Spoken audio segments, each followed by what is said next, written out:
This is Kerby. And I make a living by doodling.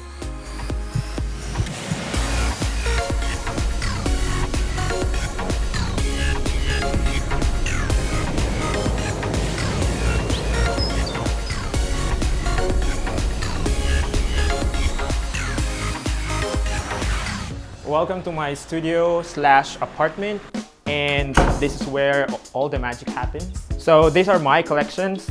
These are one-piece statues. I draw inspiration from them. They make me happy. So this is my studio, small corner.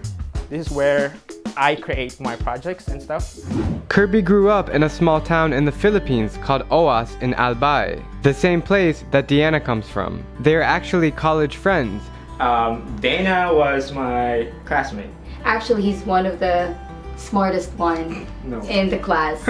Yeah, you are. From a young age, Kerby has always had a talent in art. So my mom draws, my brothers are doing calligraphy and stuff like that. So I was drawing my favorite characters from the cartoons during the time that I was studying. But it wasn't until after college when he had his breakthrough by posting his sketches on social media, and it wasn't Facebook, Instagram, or Twitter. The biggest thing before was Tumblr.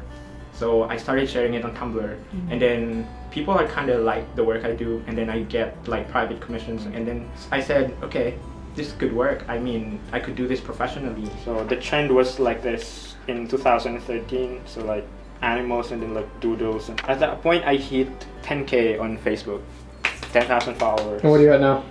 2.3 million. After working as a marketing specialist, I quit my day job. I started building my own website. I started building my own store. It was in 2014 when I became a full-time professional illustrator. Fully motivated, Kerby hit the sketchbook and drew and drew and drew, with some projects taking him up to 6 months to complete. So how many pens do you have? I don't know. I think I've ordered like 500 pens. I don't enter this room when I'm not inspired to draw. I call them geometric beasts. It's one of my most popular series that I've did. They are animals breaking out from their geometric shells.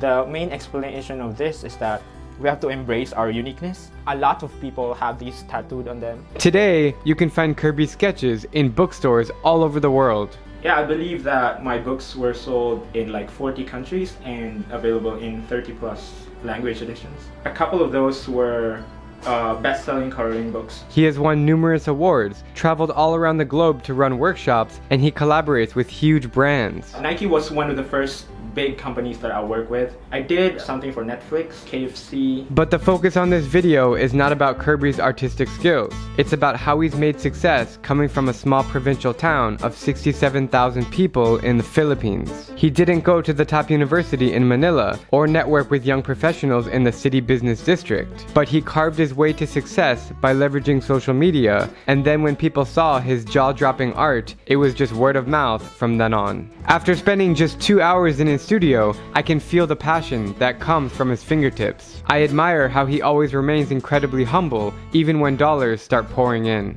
It's not about me, it's about the art that I do, and joy or the emotions that these artworks are bringing to the people or to my viewers. He doesn't have a manager and does all of his own negotiations. I do everything, from emails and stuff and all. Kerby is a perfect example of someone who never gave up, someone who follows his dreams to the core. It's more on hard work and patience, practice, and one of the biggest things that I've learned over the past year is that you should never give up on something that you really love the most. If a person tells you that, I don't like your work, if you read negative comments on your post and stuff like that, don't ever make that stop you from doing the things that you love. Because at the end of the day, it's always been like your own happiness, not like trying to please everyone around you.